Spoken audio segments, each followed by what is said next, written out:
500,000-এর কাছে শাঁকা পলা সিঁদুরকে বিসর্জন দেবেন না। যেদিন বিজেপি আসবে এই রাজ্যে না, পরের মাসের 1 তারিখে 3,000 ঢোকাবো। কথা দিয়ে গেলাম।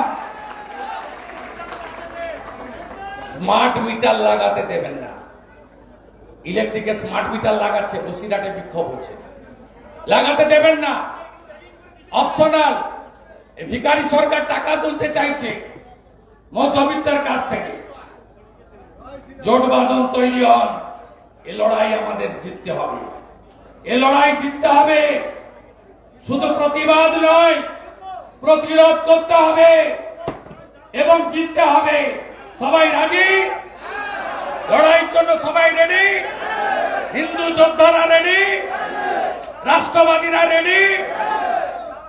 बांटेंगे तो काटेंगे, एक रहेगा तो